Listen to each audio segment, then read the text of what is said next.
Cake చేస్తున్నాం. Cake టిన్ లేదు, అందుకనేసి మైదాతో కొంచెం డ్రెస్ చేశాను. ఇంక ఇక్కడ వచ్చేసి మైదా, 2 eggs, పాలు, పంచదార, ఇంకా వెనిలా ఎసెన్స్, కోకో పౌడర్, ఇంకా బేకింగ్ పౌడర్, బేకింగ్ సోడా అన్నీ వేసి ఇలా మిక్స్ చేశాను. ఆయిల్ లాస్ట్లో కొంచెం ఆయిల్ కూడా వేసుకొని కలిపేసుకున్నాను. చూసారా, నేను కేక్ ఫస్ట్ టైం చేయడం, ఎలా వస్తుందో చూడాలి. దానికోసం ముందుగానే సాల్ట్ వేసి ప్రీ హీట్ చేసి పెట్టుకున్నాను.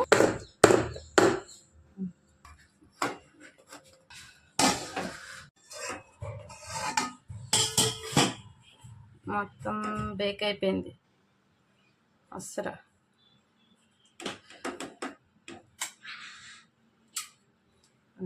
ఇంకా స్టవ్ ఆఫ్ చేసుకొని తీసేసుకోవడం బయట. కొంచెం సేపు చల్లారిచ్చాక తినేయడమే.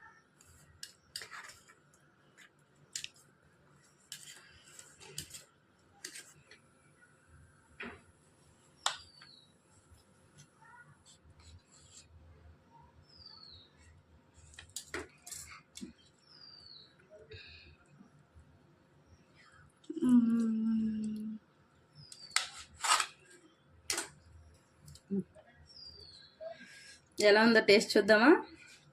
సరే, ఎంత మెత్తగా వచ్చిందో, లోపల కూడా బాగా కేపింది.